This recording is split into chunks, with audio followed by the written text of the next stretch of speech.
श्रीचैतन्यमनोभीष्टं स्थापितं येन भूतले स्वयं रूपगदामह्यं ददाति स्वं वन्दे गुरून् वैष्णवांश श्रीरूपं साग्रजातं सहगण रघुनाथान्वितं तं सजीवं साद्वैतं सावधूतं परिजनसहितं कृष्णचैतन्यदेवं श्रीराधाकृष्णपादान् सहगणललिता श्रीविशाखान्वितां च नमः ॐ विष्णुपादाय कृष्णप्रेष्ठाय भूतले श्रीमते भक्तिवेदान्ता स्वामिनिति नामिने नमस्ते सारस्वती देवे गौरवाणी प्रचारिणे निर्विशेषा शून्यवादी पाश्चात्यदेशतारिणे जय श्री कृष्ण चैतन्य प्रभु नित्यानंद श्री अद्वैत गदाधर श्रीवासादि गौरभक्तवृंदा हरे कृष्णा कृष्णा कृष्णा हरे हरे हरे राम राम राम हरे हरे नमः ॐ विष्णुपादाय कृष्णप्रेष्ठाय भूतले श्रीमते भक्तिवेदान्ता स्वामिनिति नामिने नमस्ते सारस्वती देवे गौरवाणी प्रचारिणे निर्विशेषा शून्यवादी पाश्चात्यदेशतारिणे नमो महावदन्याय विष्णुपते।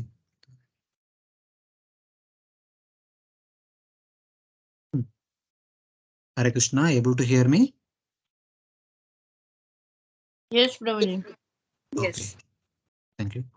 So thank you for joining. So from today onwards, we will begin Srimad Bhagavatam Canto 5 and we'll go on with the discussion. So today we'll briefly see first few verses and also see the contents of the entire Canto 5 and how it is connected to the previous cantos and the future cantos. So the first chapter of Canto 5 is entitled as The Activities of Maharaj Priyavrata. So wherein there is a description about how Priyavrat Maharaj, following the orders of Lord Brahma, ruled over the entire kingdom and then after renouncing the kingdom went back to Godhead. This is the main topic of the Canto 5. No, the first chapter of the Canto 5. So here the Canto summary, it says that from, if you remember, in the second canto, at the end of the Canto 2, when Sukadeva Goswami, who was supposed to answer the various questions asked by Parikshit Maharaj in the 8th chapter of Canto 2, he said that the answer to all your questions is available in Srimad Bhagavatam. The Srimad Bhagavatam was spoken by Lord Narayana unto Lord Brahma in 4 slokas at the beginning of the creation. So those 4 slokas were presented in the 9th chapter of the second canto. And then eventually, later on, Lord Brahma elaborates the meaning of those 9 verses and spoke the same to you, same to Narada Muni. And informs Narada Muni that, my dear Narada, you please expand the meaning of these instructions, these teachings which are given you, and present it to everyone, whomsoever you come across, with an intention to bring about bhakti in the heart of the hearer. That was mentioned in the second canto.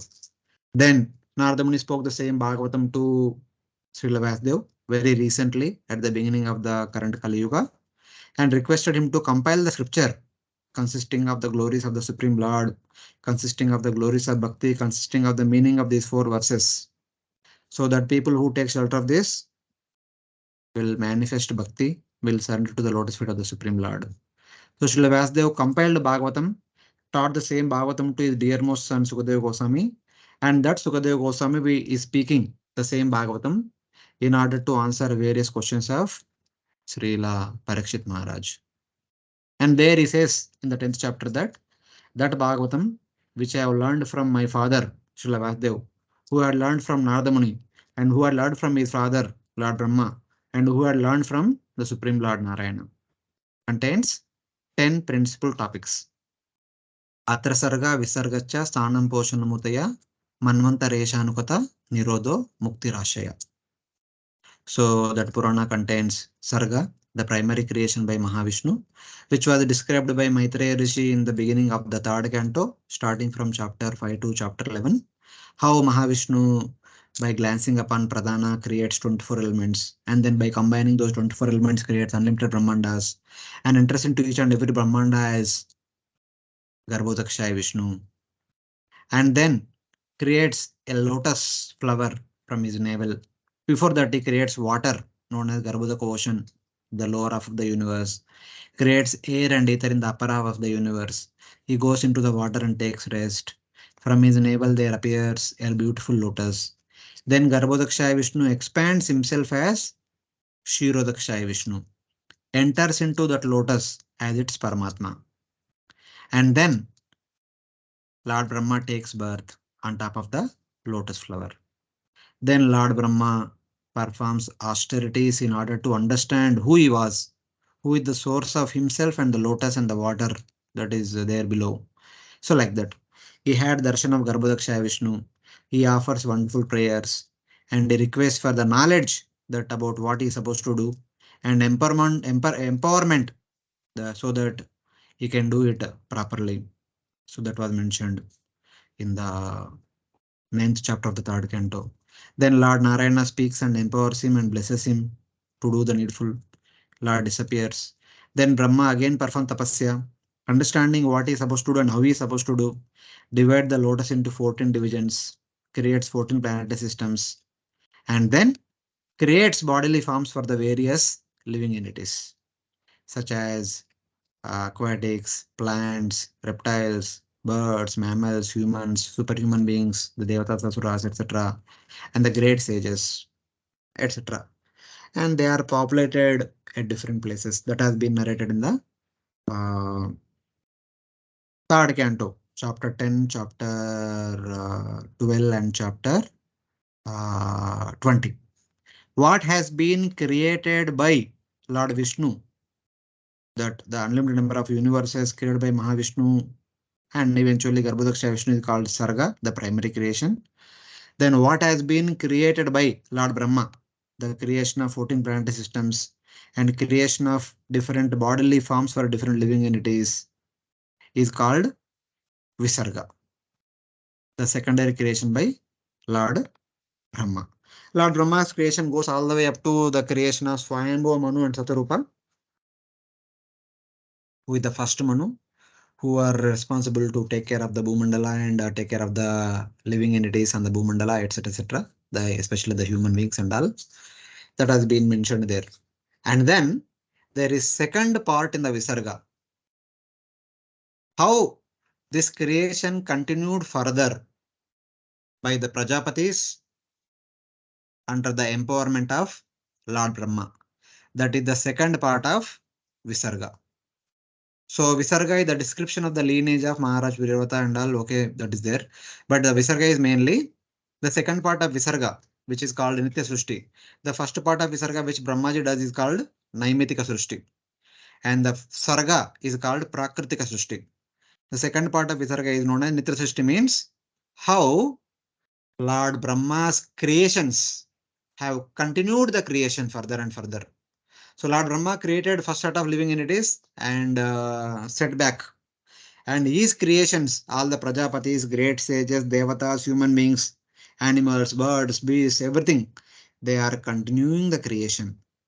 That is called Visarga. And Nitya Srushti. An example of that Nitya Srushti has been presented in the entire fourth canto and also in the first half of the fifth canto, that is 1 to 15 chapters. So basically, in order to give an example how the descendants of Lord Brahma have been continued further, the last descendant, last child of Brahma was, last creation of Brahma was Swayambhu Manu. So Swayambhu Manu married Satarupa, and gave birth to 5 children: Priyavrata, Uttanapada, Akuti, Prasuti, Devahuti.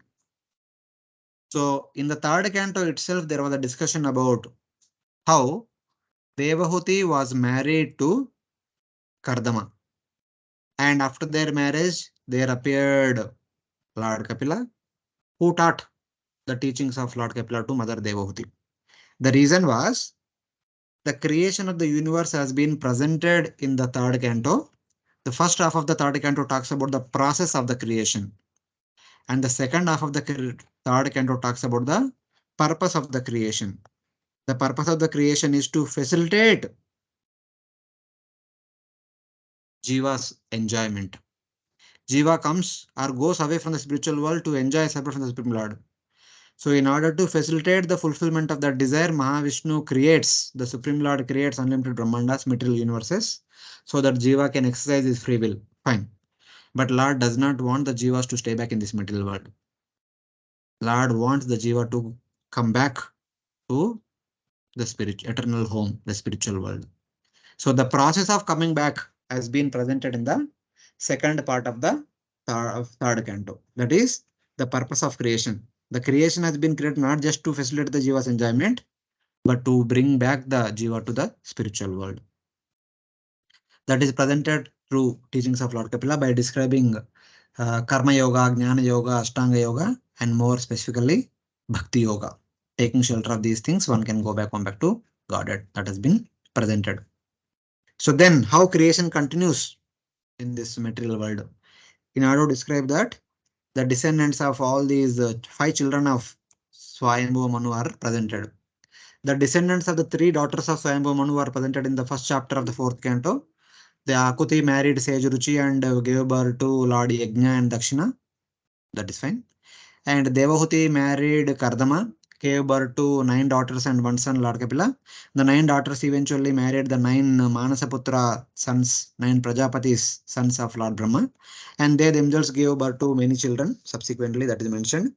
The third daughter, Prasuti, married Daksha and gave birth to 16 daughters, of which 13 daughters married Dharma. Among them, one was known as Murti, who gave birth to Naranara and Rishis, the Supreme Lord in one of the incarnation that is mentioned. And the 14th daughter married Agni Devatas, 15th daughter married Pitru Devatas, the 16th daughter Sati married Lord Shiva. But before giving birth to children, she burnt herself. Then Vidura asked question, why did she do that? So then the story of Dakshayajna that was presented in the 2nd, 3rd, 4th, 5th, 6th, 7th chapters. They talk about Dakshayajna. After that, the description of Uttanapada, one of the 2 sons of our Swayambhu Manu, is presented starting from 8th chapter. Uttanapada is Dhruva and his son. Then in the lineage comes King Anga, then King Vena, then King Prutu, and then Prutu's children, their grandchildren, that eventually Prachina Barhi. Prachina Barhi section, there comes the elaborate story of Puranjana that we saw. And then Prachina Barhi's sons, 10 Prachetas, their performance of Ashtarya Darshan of Lord Vishnu and meeting Lord Shiva on the way.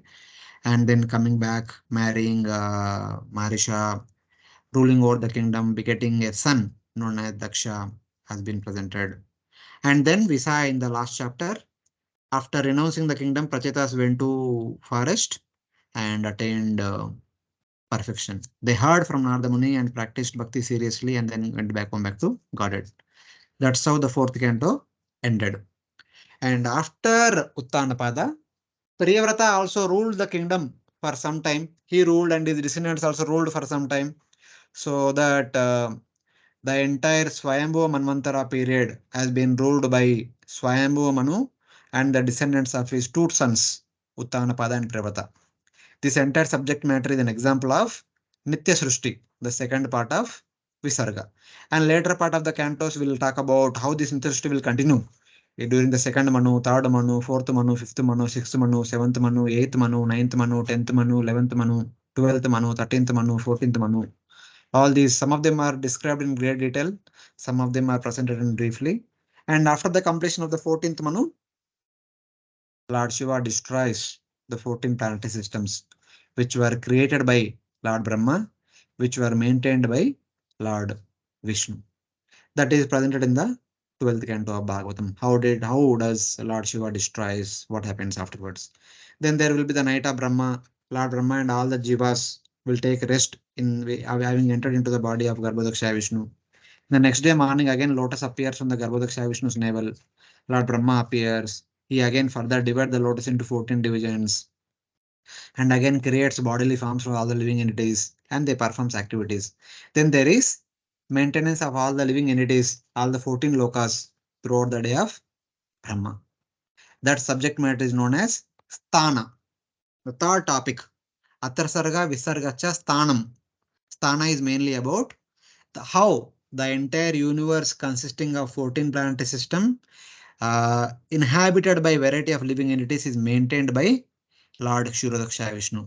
Hare Krishna, devotees are able to see my slides? Yes, Prabhuji. Prabhuji, only Okay. one slide, like that same slide, na? Yeah, You same not slide take. only. That the two Yeah, yeah, sentences, Visarga and Sthanam, that only. Yeah. yeah.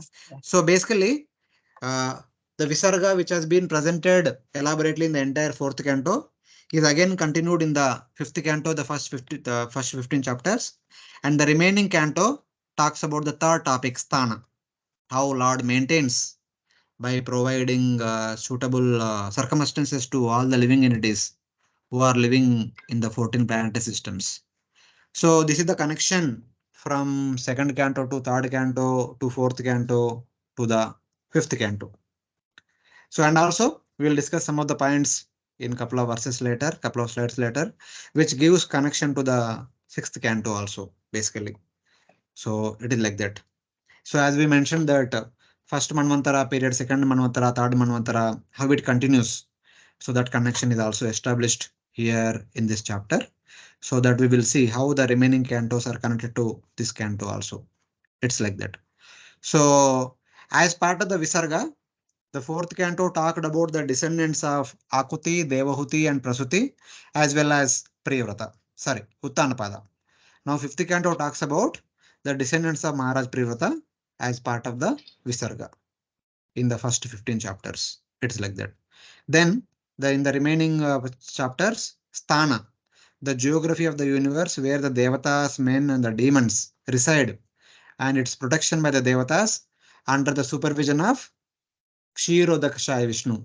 The maintenance aspect of the entire universe has been presented in the last 11 chapters of the fifth canto. So this is the connection from the previous cantos to the current canto. So in this canto in total there are 26 chapters. So what is the principal topics of all these 26 chapters? Sthana is basically the maintenance of the inhabitants of the Bhuloka, Patala Loka and the heavenly planets who are situated there with their different rules and regulations, different governing principles, etc. That is the topic of the Sthana. So basically, third canto is all about the process and the purpose of creation, the process of creation and the purpose of creation, Sarga and Visarga, the first part of the Visarga. The fourth canto and half of the fifth canto is all about the second part of Visarga, the Nitya Srushti, the continuation of the Srushti. And the second part of the fifth canto is all about Sthana, the maintenance. After creation, there will be maintenance. The maintenance topic will be explained, introduced here, and other subsidiary topics will be connected, mentioned in the rest of the Bhagavatam. Ultimately, the 12th canto talks about the destruction, how it happens. So it is like that. In this canto, the geography of the universe, Arthana, where the Devatas, men and demons reside, and its protection by the Devatas are described. So though there is Visarga section is also there, but Sthana has been highlighted in fifth canto because Visarga is already mentioned in the fourth canto. Now it is only continuation. So like that. Three chapters tell the stories of Prevrata, Agnidra and Navi. So in the first three chapters, there is a discussion about Prevrat Maharaj and his son Agnidra and his son Nabi. And then in the following three chapters, there is a description about Lord Rishabha, who was the son of King Nabi. And then 8 chapters describe Bharat Maharaj, who is the son of Lord Rishabha. And then in one chapter, there is a description about story of King Gaya, who is one of the famous king in the descendant in the line of Bharat Maharaj. So, like 3 chapters, and 3 chapters, 8 chapters, and 1 chapter.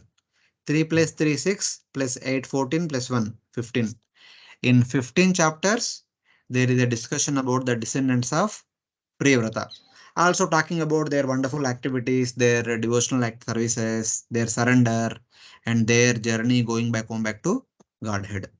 All these things are presented so that we get inspired by hearing about them, by reading about them, to practice bhakti with more sincerity and more seriousness, so that we also developing the aspiration to go back to Godhead, will also go back to Godhead.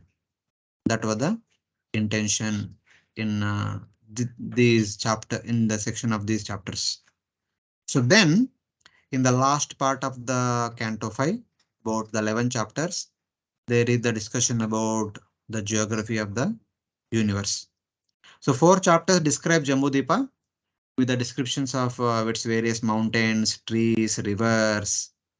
So like uh, of the many divisions of the entire universe, there is something called Jambudvipa. We'll get to know more details about this in the 16th chapter. So it's different divisions, subdivisions, facilities, people, activities. They are all described in the 4 chapters, that is 16 to 20. Then one chapter describes the other 6 islands. Basically, of the 14 lokas, there is one loka called as Bhuloka, which is also called as Bhumandala, which contains 7 dvipas.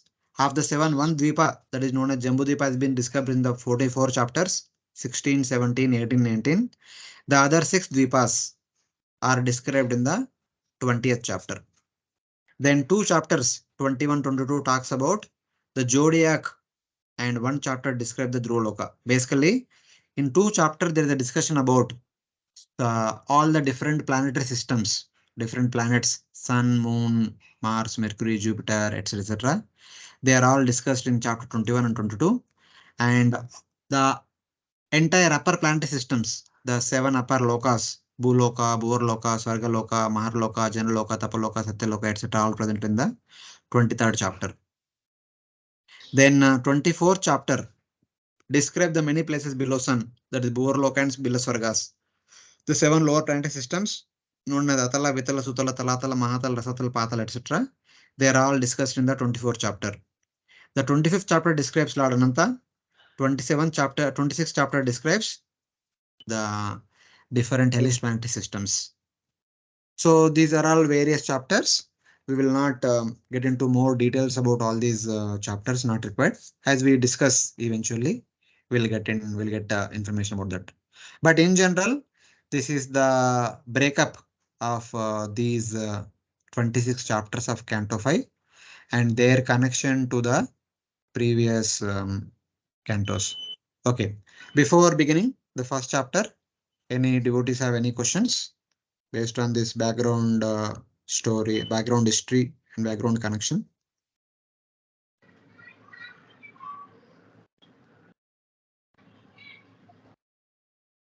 No, Prabhuji, thank you. Okay. Other devotees? No, Prabhuji. Okay. Prabhuji, Yes, this Durgadas Bharat Prabhu, Maharaj yes. is Uh, the same Bharat Maharaj who's going to like who reaches up till Bhava and then comes back. It's the same Bharat now. yeah, the same Bharat Maharaj who becomes deer and who becomes Brahmana Bharata and teaches Rahugana, that Bharat Maharaj. Okay, okay, same thing, no? Hmm. Okay, boss. Thank you. Prabhuji, just one thing in the back, sometime we had discussed that out of Uttanpada and Priyavrata, I think Priyavrata was the elders, but still his dynasty was described later. So Hmm. some then you had told, so can you please, I think Yeah, because of that that Nima Maharaj that will passed. come in that will come in this chapter. Maybe 5th or 6th verse will talk about that background history of Priyavrata Maharaj. We will discuss that. Okay, okay, thank you. That we will discuss. But if you have any question based on what we discussed till now, so we'll take that. So we'll move on. So we'll begin with chapter 1. So today we'll be discussing only the first 10 verses, trying to discuss setting the, what you can say, setting the ground so that we can discuss the further details. How and why this fifth canto began and the narration has been continued. That background history we will discuss. So in the first chapter, in the first 4 verses, Parikshit Maharaj questions about why Priyavrata Maharaj uh, took up family life and how he attained liberation also, even though he appeared to be deeply absorbed in the family activities. Some kind of astonishment is presented. And then Sukadeva Goswami established the glory of devotional service. He who performs bhakti, even though apparently he appears to be deeply involved in family activities, but their Krishna consciousness is never wavered. They are completely fixed in their Krishna consciousness and they easily go back to Godhead. That is mentioned. And then the story begins. 7 to 10 verses. No, I will not discuss all these things. We will discuss as we go into the chapter. So 7th verse onwards, the actual story begins all the way up to 41. So eventually in the 40 last 2 verses of the chapter, Priyavrata Maharaj will go back to Godhead. Though he apparently appeared to be deeply immersed in the family household activities. So Sukadeva Goswami will nicely answer the questions of Parikshit Maharaj. So now just kindly remember what we discuss in the 4th canto. At the end of the 4th canto, in chapter 31, text number 26 and 27, 2 verses, Sukadeva Goswami briefly summarizes about the activities of Priyavrata Maharaj.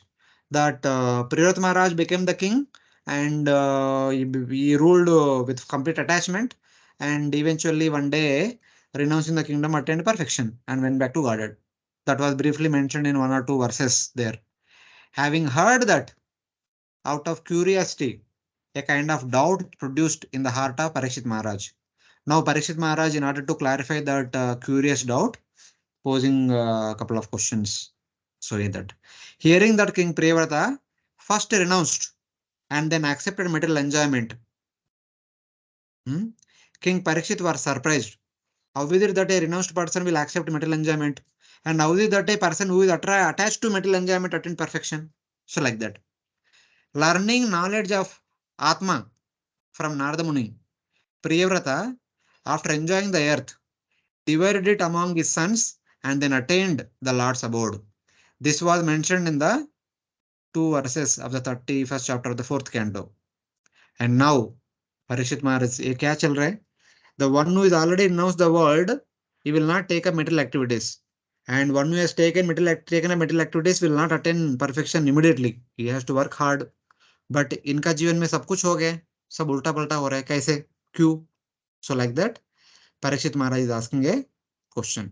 His question only goes for 4 verses, so that we'll understand clearly what the question, with what intention Parikshit Maharaj is asking the question, so that the background is laid properly to enter into the past time.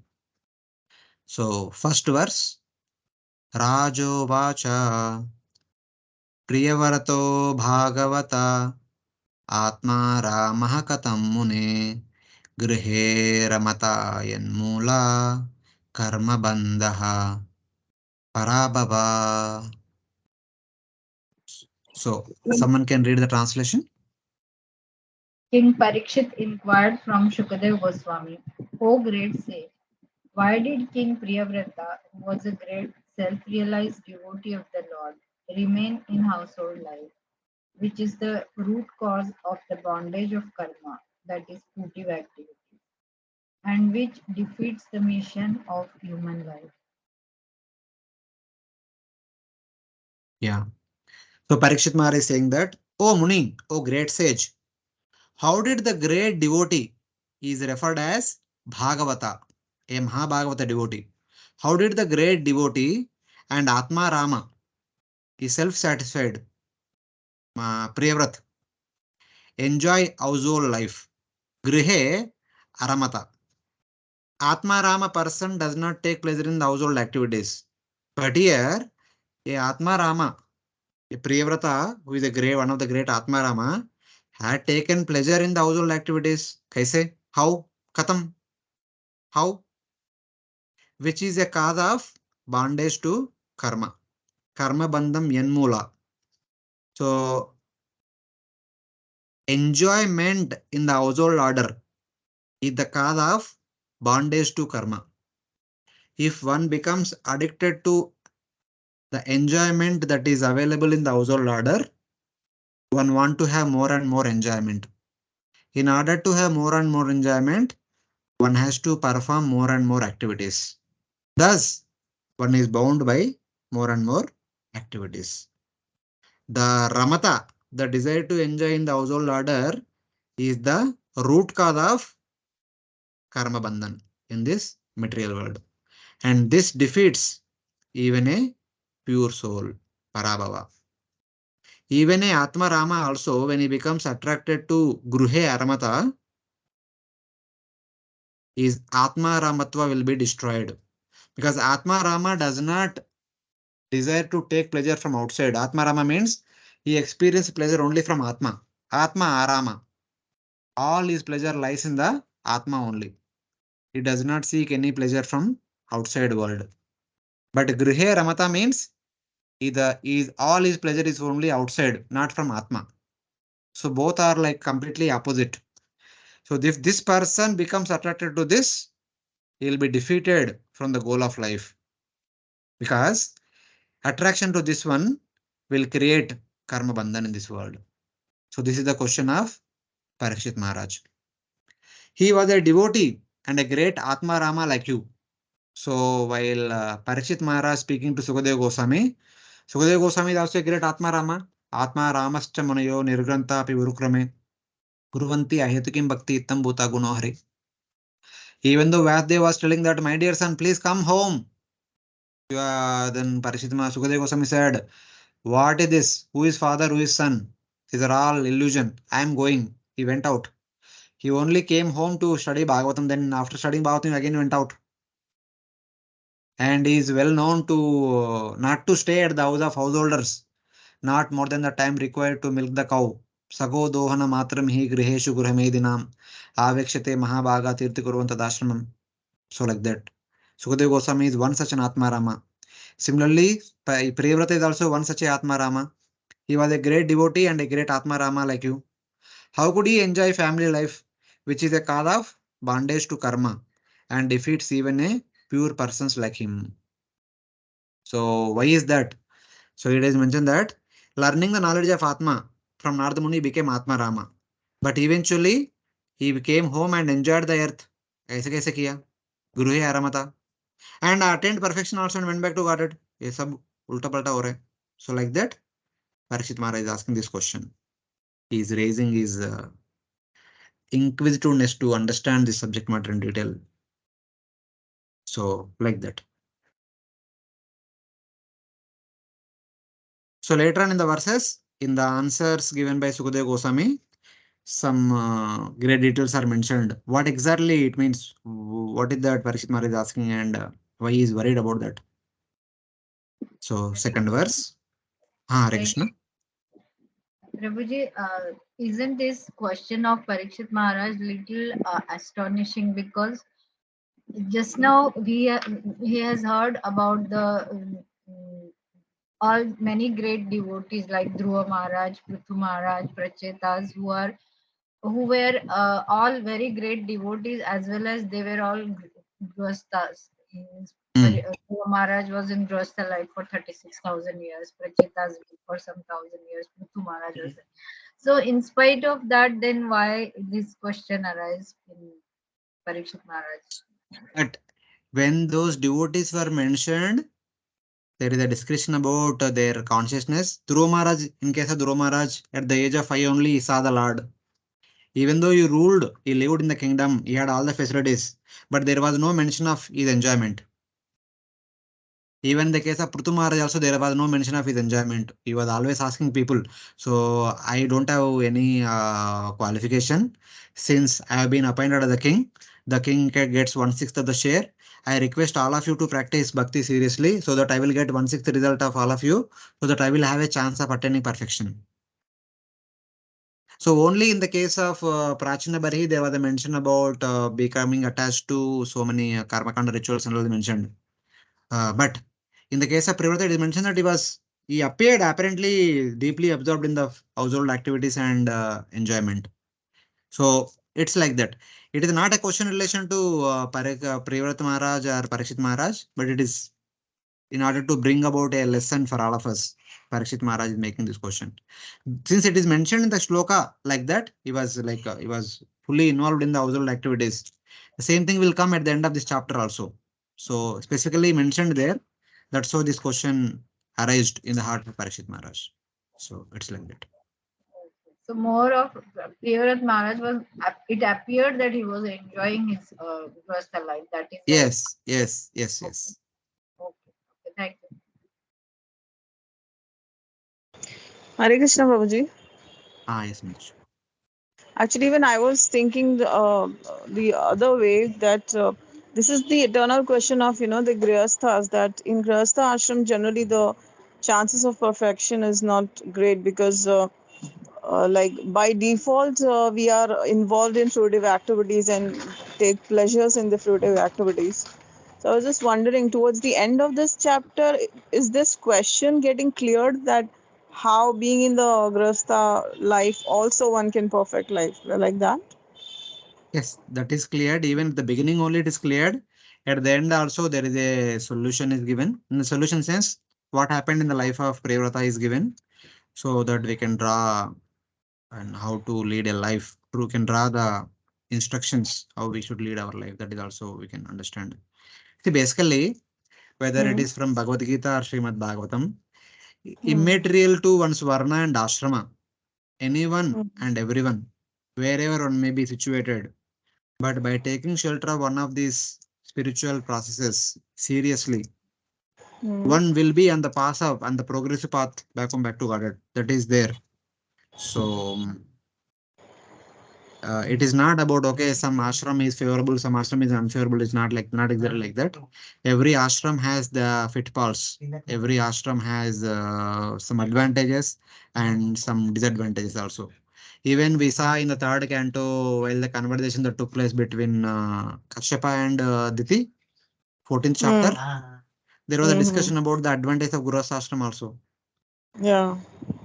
So it's not always, but from the point of view, when a personality like Sukadeva Goswami speaks, Hmm. who is a lifelong renounced person, Hmm. so he mainly orients towards that kind of lifestyle only. So in that way, we see in the Bhagavatam uh, cautioning a Grostha from the beginning to the end. That is always there. Hmm. So, but if you see Bhagavad Gita, which is spoken by Lord Krishna, who apparently is a Grostha, so there is no such kind of strong instruction towards Grostha. Lord Krishna normally says, anyone and everyone, whoever takes to Hmm. Bhakti will have a great chance. You remember what were that verse at the end of the 9th chapter? Kim Punar Hmm. Brahmana Vipra uske pehle wala. Oh, I don't remember, Prabhuji. We should. Sorry, which one is that? Mami Partha Vepashrita APSU Papa Yonya. Sriyo Vaisha Tada Shudra Tepi Anti Paramgatim. Yeah, yeah, yeah, yeah. So anyone and everyone, there is no barrier that someone need to have some prerequisites to practice bhakti and attain perfection. Sriyo Vaisha Tata Shudra Mapishu Papa Yonaya. Even Papa Yoni person also can attain perfection. Then what to speak of? A well educated, civilized person such as Kimpunar, Brahmana, Vipra, Rajas Tata, Rajarshi Tata. A Mm-hmm. Brahmana, Vipra, Rajarshi. Then what to speak of them? They will be easily attain perfection, provided they practice bhakti. See, in that verse, if you're talking in particularly, firstly, that verse was spoken in context with something else to just to enhance or just to appreciate the efforts of the higher class. That's one thing. And No, what no, I've it is said, not to appreciate. It is not to appreciate anyone, not to derogate someone. It is to highlight the greatness of bhakti in comparison to other processes. These verses are this. talking about the greatness of bhakti. Bhakti is such a powerful process. It can uplift Mhm. even a neglected person, even what you can say, the person who is not respected in the society, common society, but he can attain highest perfection by practicing bhakti. That is to glorify the nature of bhakti.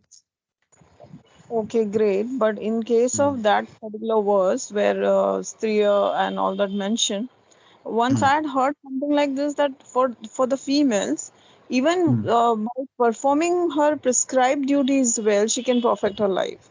So is it that, or is it that she has to perform bhakti and then she perfects her life? I'm sorry, I'm getting into See, no, details. it is simple. It is not about doing prescribed duties or whatever it is. What do you want? उसके लिए एक prescribed process is there. If you do that, you will get that. Acha, so we choose also that okay, I want to follow this. If one perform prescribed duties, the corresponding result only will come. Not if you do X, you will not get Y. Hmm. Yeah. So performing prescribed duties, the household duties properly, one will be Hmm. promoted to heavenly abodes. That is the result of performing prescribed duties. Hmm. Not going back to Godhead. Going back to Godhead is possible by bhakti. Yeah, it's only bhakti. Yeah. So we should be careful. So it has to be the balance of both the prescribed duties and bhakti. Bhakti includes prescribed duties also. Yeah, yeah. So in that way. We discussed this many times. What bhakti we are Yes, practicing is yes, all about karma yes. mishra bhakti. Dharma Karma Mishra, yeah. means our prescribed duties. Uh, Yeah. The renounced order practices jnana mishra bhakti. Jnana means a set of austerities, swadhyaya, and all these things. The yes, brahmachari and grihastha practices karma mishra bhakti. Vanaprastha and sannyasi practices jnana mishra bhakti. And then the example set by our Goswamis, they are practicing ananya bhakti. Anand. Okay. Ah, that kind of And that bhakti is the where requirement for going back to Godhead is Ananya Bhakti, right? no, all these three categories will go back to Godhead. Karma mishra bhakta also goes, jnana mishra bhakta also goes, ananya bhakta also goes, but their destiny will be accordingly. Oh. See, if you remember Nectar of Devotion, there is a discussion about Sukha Ishwaryottara Mukti, then Prema Sevottara Mukti. The Karma Mishra Bhaktas and Jnana Mishra Bhaktas, they attain Sukha Aishwarya Uttara Mukti. Generally, they are promoted to Vaikuntha, where there is a lot of Sukha and lot of Aishwarya and Seva unto the Supreme Lord in the mood of Aishwarya. Hmm. Hmm. Okay. Hmm. The Ananya Bhaktas are promoted to Prema Sevottara Mukti, where they will be able to serve the Lord in intimacy. In relation to Vishnu, also in relation to Rama, also in relation to Krishna, also both are possible. Okay. In relation to Krishna, Sukhaishwaryottara Mukti, we can say Madhura or Dwaraka. Prema Sevottara Mukti, we can say Vrindavan. So like that. Hmm. Hmm. So there are. Please refresh your Bhakti Shastri. I was just yeah. No, it's see even if we hear this time and again, this question Uh, is always hankering because the objective what we at least what I know as Gaudiya Vaishnava what we have set the goal as hmm. and our practice is like there's a difference. I mean there's a gap. So No, it's anyway. not gap. In Nectar Devotion only, that Hmm. Ananya Bhakti, it Hmm. manifests only from the stage of Asakti. Yeah. So till the stage of Asakti, we need to practice Vedi Sadhana Bhakti, which is primarily Aishwarya Bhakti. Hmm. Hmm. Even though we want to practice Ananya Bhakti, we cannot practice. We are not qualified for it as of now. After Yeah. Anartha Nivrutti, there will be Nishta, Ruchi, Asakti. It is Asakti, the state of sprouting of Raga Bhakti. Mm-hmm. So that's where there is a sprout and manifestation of the creeper and growth of the creeper. All these things will be possible only at the level of Asakti. So before Hmm. that, if we desire, that is immaturity. I mean, Acha, desire so in the sense, uh, yeah. so like that. I mean, we should have desire, but Hmm. we imitate. If we imitate, that is Artificially, yeah. immaturity. Yeah, artificially one should not be practiced. Hmm. Yeah, Oh, thank you. Thank you, it's Bhakti. it's like that. Okay. You were saying So, something? uh, any other devotee want to say something? Okay, we'll move on. Hare Krishna, Prabhuji, there was one thing regarding what you were discussing with Mataji. Krishna always says now that Aishwarya Shithila Preme Nahi Mora Prem. So the bhakti which is mixed with the tinges of Aishwarya, I don't like it much. I like the good, like Vrindavan bhakti, which is So Vrindavan so Krishna says that, not of Madhura Krishna and Dwaraka Krishna. Madhura and Dwaraka Krishna does not say that. Vrindavan Krishna says that.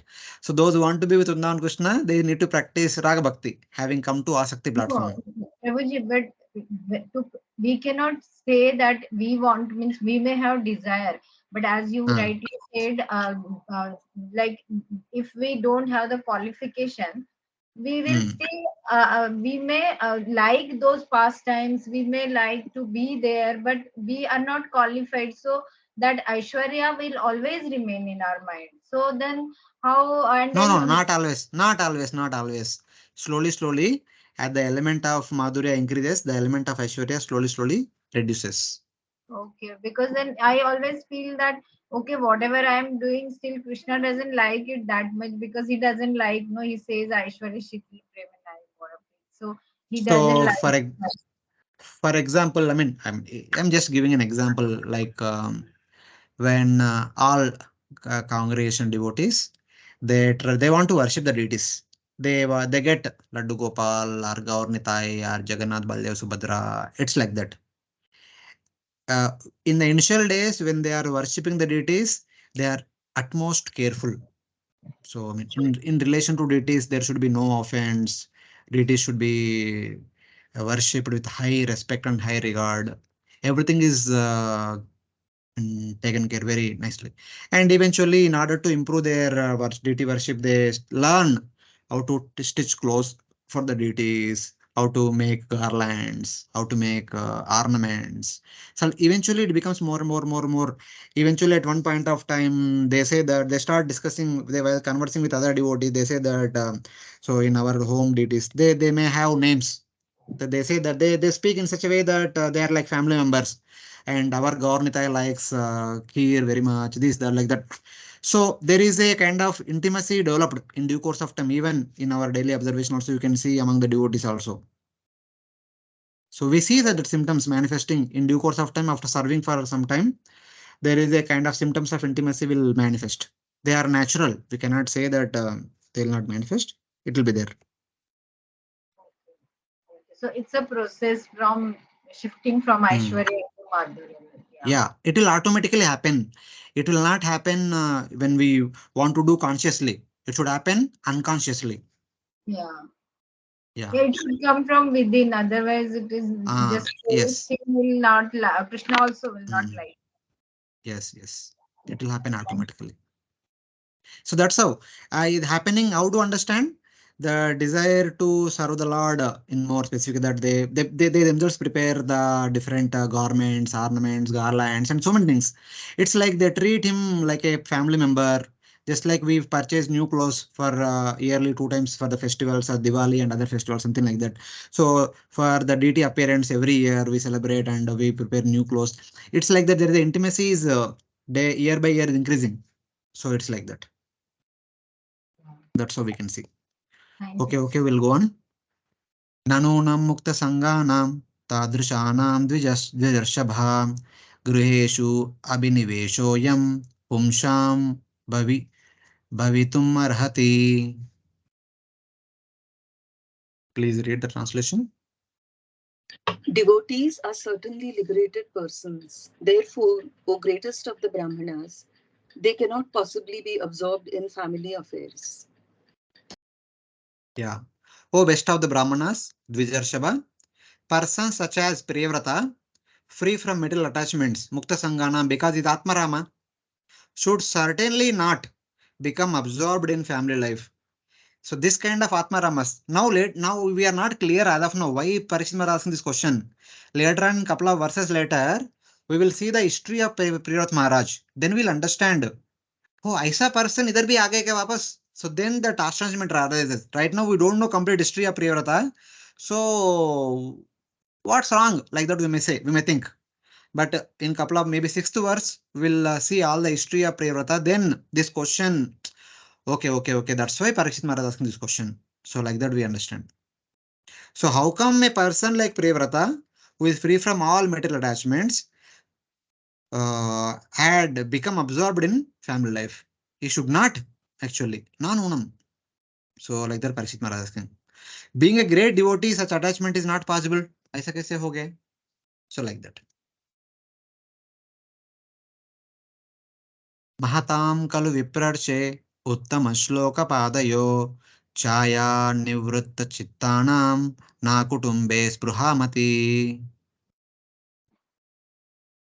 Elevated Mahantas who have taken shelter of the lotus feet of the Supreme Personality of Godhead are fully satiated by the shade of those lotus feet. Their consciousness cannot possibly become attached to family members. See, don't make a conclusion that okay, Bhagavatam is talking about attachment to family is wrong. Not like that. Bhagavatam is not encouraging the attachment to griha aramata. Attachment to the enjoyment available in the household life.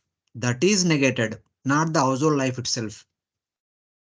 Household order is not negated in the Bhagavatam.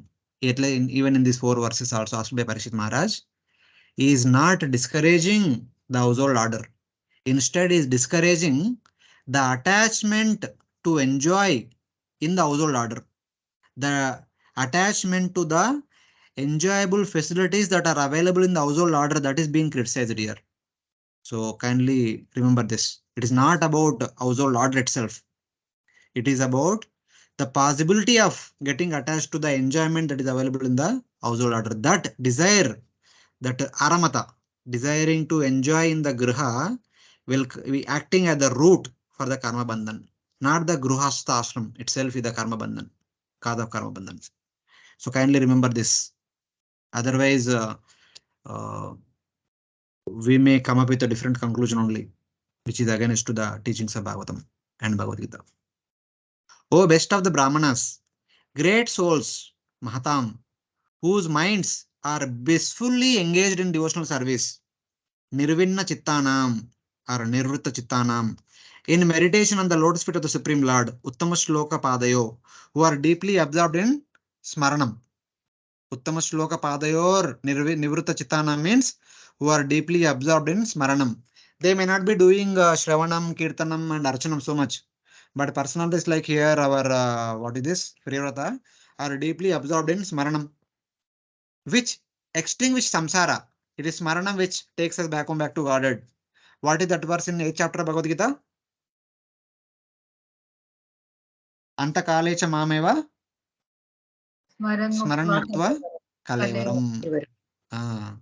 Ya parachita madhavam nati atra samshaya. Smaran muktva kalevaram. So Smaranam is very important in that sense, which extinguishes samsara.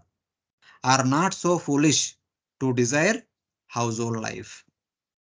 The people, the devotees, we have already achieved the state of Smaranam, the highest stage of Bhakti. Oh, how will they become attracted to household life?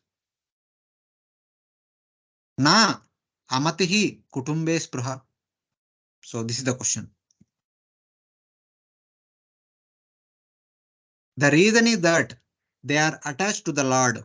Those whose minds constantly engaged in meditation on the Lord are blissful because of the shade of the Lord's lotus feet, which extinguish samsara, and they do not have the ignorance of desires for family.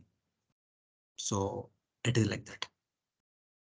That means those Atmaramas who are already enjoying internally in the state of Smaranam, they don't desire to experience the enjoyment that is available in the household order.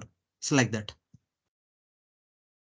So here Parikshit Maharaj is talking about the material enjoyment that is available in the household order. So in that way. So finally says that Samshayoyam Mahan Brahman Dharagara Sutadishu Saktasya Yat Siddhirabhut Krishne Cha Matirachuta. Please read the translation. The king continued, O Brahmana, this is my great doubt.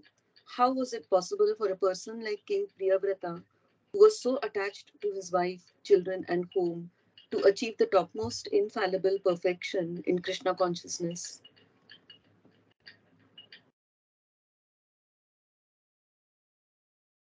So, Samshayo Ayam says that, oh great Brahmana, Mahan Brahmana, my doubt is this. This is my doubt. Though he was attached to wife, house, and children, yet Dara, Agara, Suta, Adishu, Saktasya, he still attained perfection and always thought of Krishna. So now the question is, those who are attached to the enjoyments available in the household order, for them two things are difficult, like that he says. Thinking about Krishna and going back home back to Godhead would be very difficult. How? Priyavrata had attained this also. He is already Atmarama. Atmarama does not become attracted to the enjoyment available in the household order. Still he came here, and in spite of being attached to the enjoyments of the household order, he attained perfection, which is generally not possible. All other scriptures say like that. So, this is my doubt. Please clarify. Like that, Parishit Maharaj is asking question. How is it that though, because of some aparada, is it because of some aparada, he became attached to household life, and then he still attained perfection, and his attention did not waver from Krishna? So, this is like a question of astonishment from Parikshit Maharaj. So now, Sukadeva Goswami will answer. You could follow what he was saying, Parikshit Maharaj? Yes, Prabhu. Yeah. Actually, in the fifth canto, most of the verses will be in prose, so we'll not be able to read the verses. So someone please read the translation. Sri Shukadeva Goswami said, "What you have said is correct. The glories of the Supreme Personality of Godhead, who is praised in eloquent transcendental verses by such exalted personalities as Brahma, are very pleasing to great devotees and liberated persons. One who is attached to the nectarian honey of the Lord's lotus feet and whose mind is always absorbed in his glories may sometimes be checked by some impediment, but he still never gives up the exalted position he has acquired." So in this verse, Sukadeva Goswami is going to clear all the doubts of Parikshit Maharaj. So Parikshit Maharaj exhibited one doubt that Atma Rama like personality, how he became attracted to family order, and is it because of an offense? Did he commit an offense? And in spite of being absorbed in the household order activities, and still he did not forget Lord's remembrance, and he eventually attained perfection. So the reason behind all these things will be answered this and the next verses. So here it is said, Sukadeva Goswami is saying that what you have said is true. Yeah, externally what you said is, that is what happened in the life of Priyavrata Maharaj. But those whose minds are absorbed in the sweet taste of the lotus feet of the Supreme Lord do not generally give up the auspicious path of the topics of the Lord, who is dear to the greatest devotees, though there may be some obstacle. So, though Priyavrata became Atmarama, but somehow he had to come home and become the king.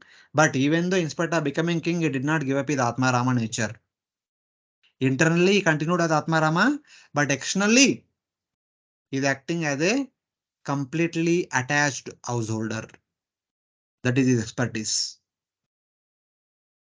So, like that, he is describing it. Sukadeva Goswami accepts the question but refutes it. It is true that it is not possible for the Atmaramas to become attached to household life, and for the person attached to household life to become attached to Lord Krishna is also not possible. Yes, the both contrary things, what you stated is actually right, perfectly right.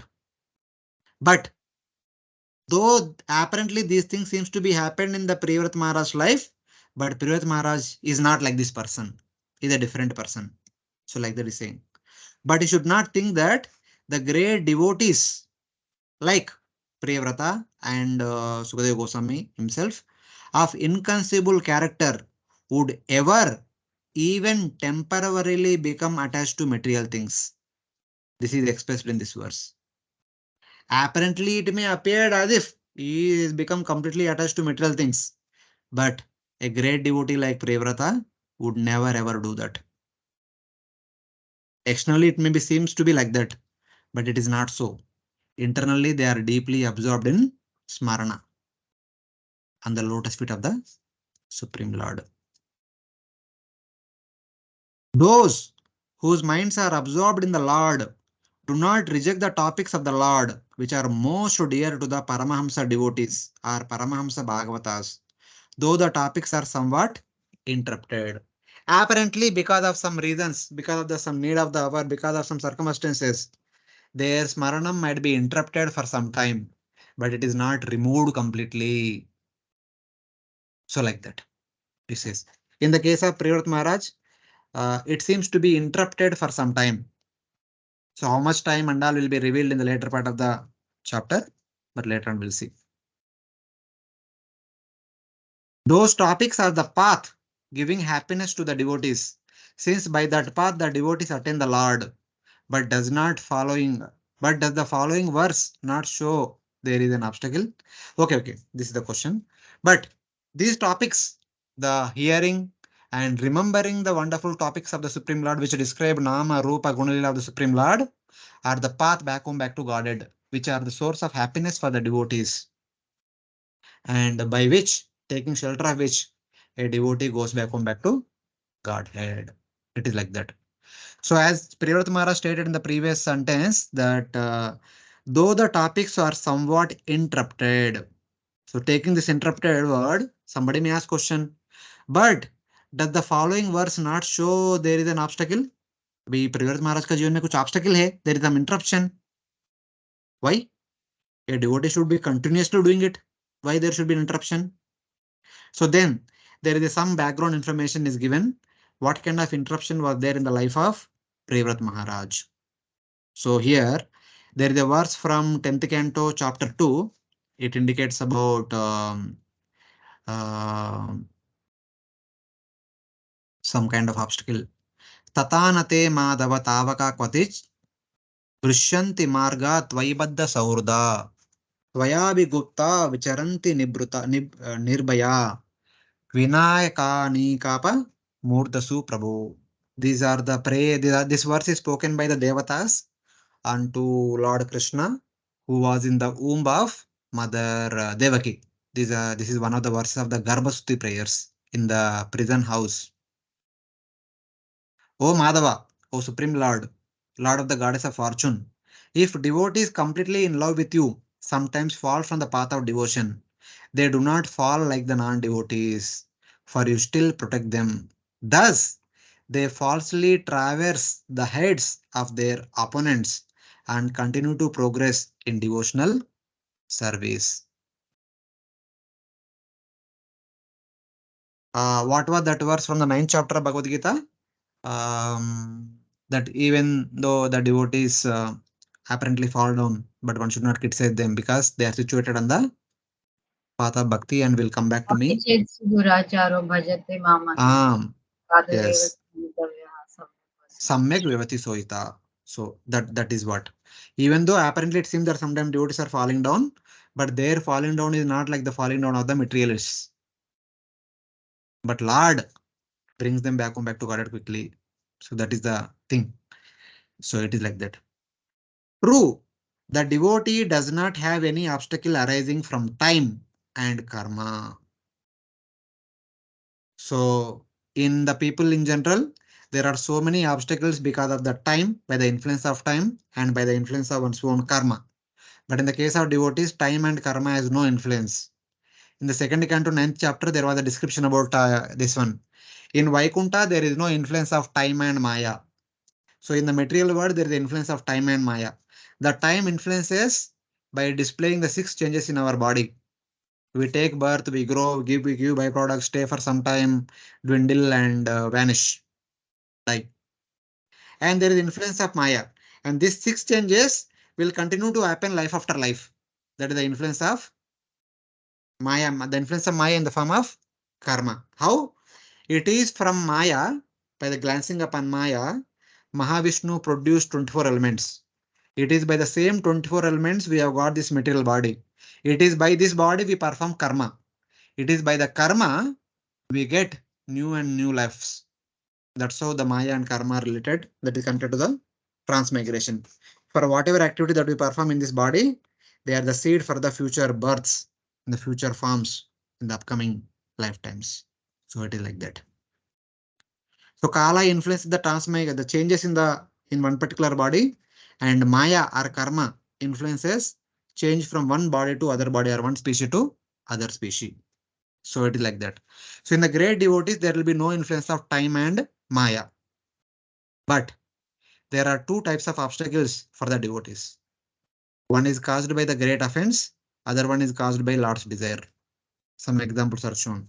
In the case of devotees, though there is no influence of Kala and Maya, but there is an obstacle caused by offenses and Lord's desire also. The great offense is pacified over a long time after undergoing appropriate difficulties. When we commit offense to devotees, if we don't beg forgiveness, we have to go through punishment for a long time. And due course of time, it will be nullified. Or if we go and beg forgiveness from the devotee, it is quickly removed by the mercy of that great devotee whom we offended. So it is like that. If we seek forgiveness, if the devotee forgives us, the offense is nullified immediately. Otherwise, we need to go through reaction for a long time. So it is like that. The example for one who has not begged forgiveness is Dvivida. During Ramayana time, he committed offense against some said Lakshmana or something like that. But in the Mahabharata time, he was killed by Balramji, Dvivida gorilla. So it is like that. And Rahugana also committed an offense against a great devotee, Brahmana Bharat Maharaj. Later on, we see in the same canto, 5th canto. But immediately he realized the greatness of Bharat Maharaj and he begged forgiveness, and Bharat Maharaj forgave him, and Rahugana attained perfection. The offense nullified quickly. So it is like that. So one had waited for a long time because he did not beg forgiveness. Other attained perfection immediately because he begged forgiveness. So it is like that. This is one category of obstacle. The second category obstacle is Lord's desire. The Lord's desire means to teach proper conduct to the other devotees, not to the devotee, but to all of us. And the obstacle arising from the Lord's desire only increases prema in the devotee. In the devotee, the prema increases. For all of us, it is a lesson. So Lord uses some of his devotees as an instrument to show us what is good and what is not good. An example is Bharat Maharaj. That example is also shown in this same canto. How Lord himself, to teach a proper conduct to all of us, produced an obstacle in the life of Bharat Maharaj so that we can learn lesson what should be done, what should not be done. But in the case of Bharat Maharaj, by creating an obstacle in his life, Lord increased his love for him, love for the Lord. So like that. Since Priyavrata did not commit any offense, his obstacle arose by the desire of the Lord only. It is not an obstacle due to offense. It is Lord's desire. So Lord's desire will have two effects. One is to teach a lesson to all of us. The second one is it will increase prema in the heart of the devotee. Externally, it may be shown, it may not be shown, but internally, it will be increased. The Lord taught his devotees by showing through adoration for a deer that the devotees should not have attachment, though they may think such attachment is good quality. Apparently, protecting a deer cub is good, we may think. But Lord is showing that for a devotee who was on the path back home back to Godhead, taking care of a deer cub is good, but not to the extent that forgetting one's devotional service. So that is bad. To show that lesson, the Bharat Maharaj pastime is a result of Lord's desire. The delay in his going back to Godhead is due to the Lord's desire to show a lesson to all of us that happened. But in the case of Priyavrata Maharaj, what happened? It should be understood that in the case of Priyavrata, that the Lord taught that a devotee should follow the order of the superiors, though it is not suitable for unalloyed bhakti, by showing how Priyavrata followed the order of Lord Brahma. in the case of devotees. Though one may think that, Lord, let me practice bhakti and go back to Godhead quickly.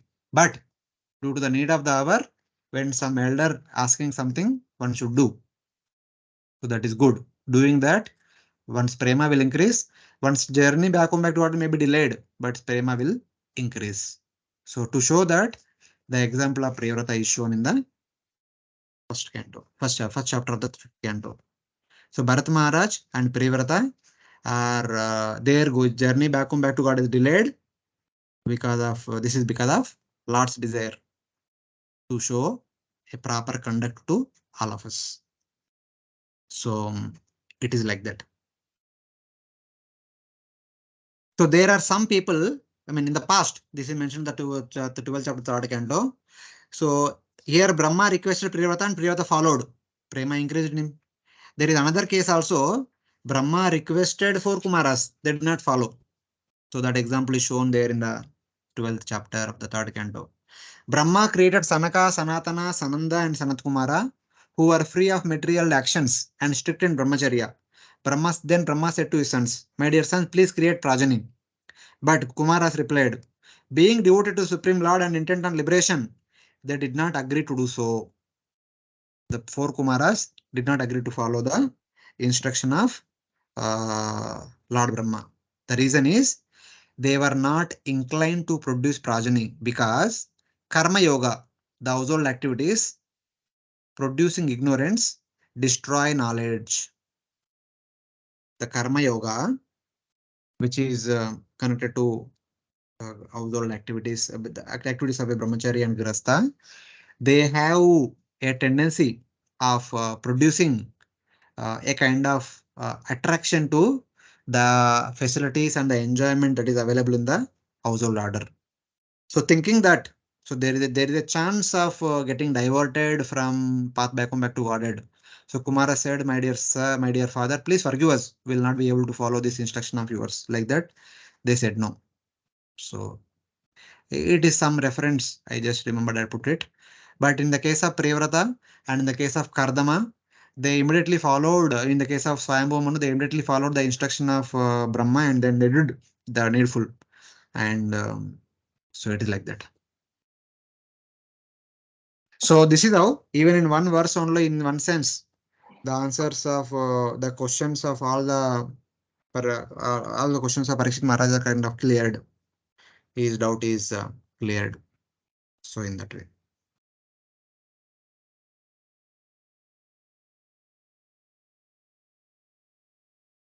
Hare Krishna, you are following? Yes, Prabhuji. There was like I'm not at that level, but I was just thinking that like because those who followed the order like Kardamam and here we are saying the Priyavat Maharaj, they followed the order in spite of they wanted to be on the path of devotion to Krishna, and that is why they still even after accepting Grihasthashram and being in the possibly enjoyment environments, but still they could achieve Krishna Prema. But like Kumaras, they rejected the order of the superior, like their father. So they were more at the platform of Jnana, and later on they were converted. So it means that So in the case of Kumaras, it is no Kumaras. The reason is they appeared as the teachers of Jnana Yoga and Ashtanga Yoga. What is the definition of an Acharya? Apne Acharati Prabhu Sabha Shikayala. In order to teach one, first one should follow.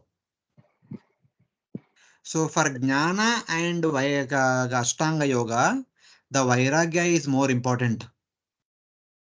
Okay. So from the very beginning, they are establishing that principle. So Vairagya more important. That's why. So we don't want to enter into household order where there is a great chance of getting into attachment and other things. So this is only just a contrast as shown. That doesn't mean that the Kumaras are fell down and they are staying back here or they attained perfection, but not like that. They are also one of the avatars of Supreme Lord. In the first canto, 3rd chapter, in the second canto, 7th chapter, we see Kumaras are also one of the avatars of Supreme Lord. They are Shakti Avesh avatars. So this is a lesson to teach the students who will be studying Jnana and Ashtanga eventually. So it is like that we should see. Yeah. So this So is always like a drama, no, Prabhu? Like means each character in Bhagavatam, whatever we see, each personality is like they are actually doing particular role, and that is why they behave in a particular order, so that we can learn from their activity. no, it is not drama. If you say drama, then you say it will lose No, its importance. It no, is no, not not drama. It is actual. drama means yeah. What I mean is, it is orchestrated. Everything is orchestrated by the Lord, and each personality has been given particular role. That is why they behave in a particular manner. That's what I. Not necessarily. Not these few people are given the roles, the four Kumaras and Prajapatis, and they are given roles. But Privrata Maharaj is happening a natural course of activity. It is not a role given to him. He is playing. The others who appeared as the teachers, because their lifespan is as long as the Brahma, they have to be there. They are there to help all of us. So their situation may be role. But Privrata is not certainly not a role. He is a normal entity. He is not a role. Okay. Four Kumaras we can say role. They are given the role, they are playing that role. That is true. So it is like that. Someone can read the sixth verse translation. We just do the sixth verse and we'll stop today's class at 7:30 because at 7:30 I have to go for here Mandika congregation program में वहाँ पे भी class है. Someone read the translation. Shukadev Goswami continued, My dear king, Prince Priyavrat was a great devotee because he sought the lotus feet of Narad, his spiritual master, and thus achieved the highest perfection in transcendental knowledge. With advanced knowledge, he always engaged in discussing spiritual subjects and did not divert his attention to anything else. The prince's father then asked him to take charge of ruling the world. He tried to convince Priyavrat that this was his duty as indicated in the revealed scriptures. Prince Priyavrat, however, was continuously practicing Bhakti Yoga by constantly remembering the Supreme Personality of Godhead, thus engaging all his senses in the service of the Lord. Therefore, although the order of his father could not be rejected, the prince did not welcome it. Thus, he very conscientiously raised the question of whether he might be diverted from devotional service by accepting the responsibility of ruling over the world. It is a big translation. The whole fifth canto will be like this only. Big verses in prose and big translations. So here he says that, O king, when Priyavrata, the son of King Swayambhuva Manu, the greatest of devotees, who had become fully conversant with the highest goal and truth by serving the lotus feet of Narada. Narada Muni was the spiritual master of both Priyavrata and Uttanapada. Both of them went to the Gurukula of Narada Muni only, and he became conversant about the highest goal of life and the highest truth, the absolute truth, by serving the lotus feet of Narada Muni, and had attained initiation by meditation on Atma. Matlab he came to the platform of Smaranatmika Bhakti, was requested by his father Manu to rule the kingdom, to rule the entire Bhumandala. Okay? Because he possessed all the good qualities that are mentioned in the scriptures for a person who should become the king. Whatever qualities we are supposed to see in a king, all are all there in the Priyavrata. But on the other side, Priyavrata Maharaj attained to the state of Maranatmika Bhakti and Bhava, Prema, Pratma, whatever we can say. But Swayambhu Manu suddenly came out of the blue and told, my dear son, please come home and rule the kingdom. So, since Priyavrata was completely absorbed in Krishna consciousness, completely absorbed in Smarana level, with all his senses and actions, in worshipping the Lord through the unbroken concentration, Bhagavati Vasudeva Avyava Avyavadana Samadhi Yogena. Samadhi Yogena means he's already in the Smarana level. He did not welcome the suggestion, though it could not be refused. So, when Swayambhuva Manu requested Privrat Maharaj, he said, no way. Just like Lord Brahma requested the four Kumaras said, no way. Same thing Priyavrata also did. He also said, no way, sorry, my dear father, I'll not come home and become the king. He outrightly declared. But he considered, eventually, Priyavrata Maharaj considered that it would be because he considered it would be unfavorable for him, since he would display lust and anger in himself when ruling the kingdom. Priyavrata Maharaj thinking that if I come home and become the king, I may develop attachment to expand my kingdom, expand my wealth, expand my influence, power, this, that, and also I start quarreling with neighbor kings. I start punishing them. I start defeating the kings, and so much anger, so much violence, all these things. He being a Atma Rama, living in the forest, in a peaceful, leading a peaceful life. He does not want all these kingly activities which involve violence, war, and so much wealth, all these things. He did not want all these things. That's why he told his father, my dear father, no way, sorry, I'm not coming home. I'm not becoming the king. Please find out someone else. Just the way Kumaras responded to Lord Brahma, Priyavrata Maharaj also responded to Lord Brahma, his father, Swayambhu Manu. So this is what happened. So let us try to see what is the meaning of this, and also let us try to understand the background story of Priyavrata Maharaj. What's happening? King Priyavrata's status as an Atma Rama was natural.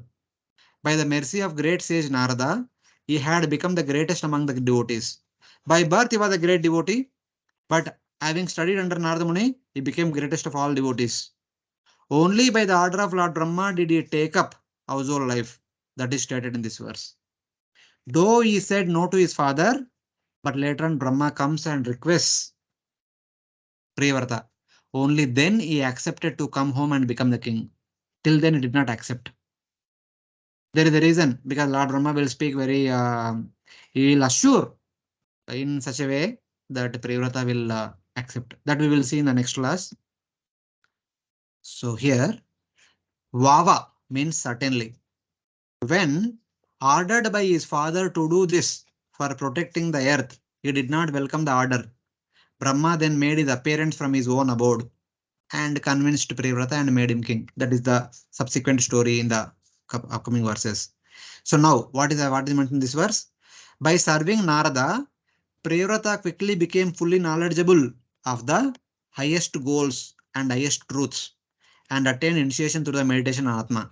So basically, having by birth is a devotee, and having studied under Narada Muni, he understood everything properly. What is the goal of life? What is the absolute truth? What is the highest understanding of the absolute truth? The Bhagavan. And he was completely in the platform of Smarana, the highest Ranga Bhakti. Everything attained, completely perfected. Then he became eager to limit himself with discrimination to experience only the Supreme Lord, full of eternity, knowledge, and bliss, and not any material object. So, having come to Smaranatmika Bhakti level, Priyavrat Maharaj want to continue in the ashram of Narada Muni and continue to do Smaranam only. He does not want anything else. He was experiencing unlimited bliss in that Smaranam. He does not want anything else.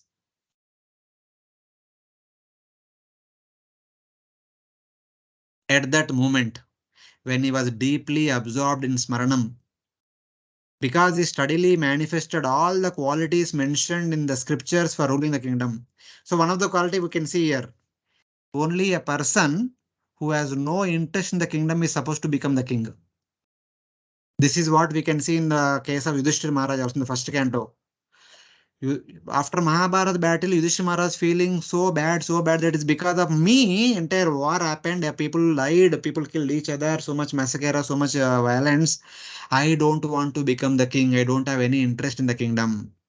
Even when Lord Krishna was going to settle the matter, Sandhi, as Shantidut, that time Yudhishthira Maharaj says, we just want 5 villages. We don't want big kingdom. We just want 5 villages, because since we are born as Kshatriyas, grown up as Kshatriyas, trained as Kshatriyas, we need to lead our life as the Kshatriya code of conduct. We need 5 villages so that 5 brothers, 5 of us, the brothers, will take care of the 5 villages and lead our life happily. He was not interested in the kingdom. Even when the kingdom was divided, even when Yudhishthira Maharaj was given the Kando Prastha, which is a barren land, still he did not say anything. against to Dhritarashtra, because he was not interested in the kingdom. He was not interested in the money and all these things. He was simply interested to follow the duties of his life. Only such a person is called as Rajarshi, and he is qualified to continue to rule the kingdom. And that is there in the life in Priyavrat Maharaj. He is deeply immersed in Smaranam. He has no interest in the material things. So he is a fit candidate for becoming a king. Then his father Manu suddenly came and asked, "So, my dear son, please come home and become the king." See, a person who is already attained Smarana, deeply absorbed in meditation, if suddenly someone comes and tells, "Okay, okay, abhi thoda interruption, thoda break le lo, come home." How does he feel? Will he come home? So that is what is happening. Oh, Priyavrata, now you must protect the world.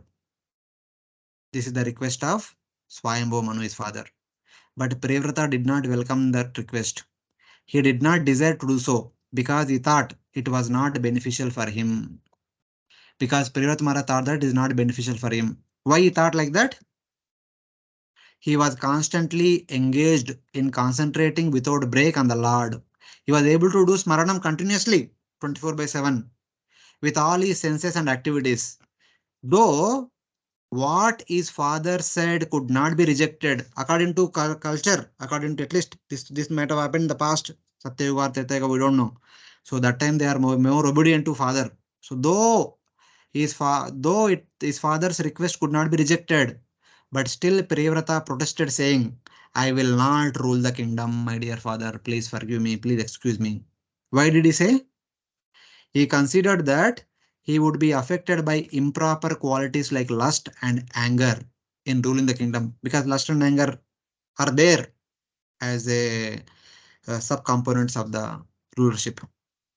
Here, lust means not the gross lust towards opposite sex. Lust means the toward the kingdom, toward the opulence, toward the expanding the kingdom, that kind of desire, and anger in relation to the war, punishment, etc., etc. So, because of this reason, he did not welcome. So, it is like that. Hare Krishna. Hope devotees have followed what we are discussing. So, we'll continue in the next week. So, Hare Krishna. Hare Krishna. Prabhuji, what will be the class schedule for the, like, because you are there, na? So according to your schedule. Say almost same class, no, same timing. So, I think no Why? questions, no questions from devotees related to class. I'll stop the recording. That's why I'm No, asking. Prabhu. Ah, okay. No, Thank you. Prabhuji, thank you. Yeah.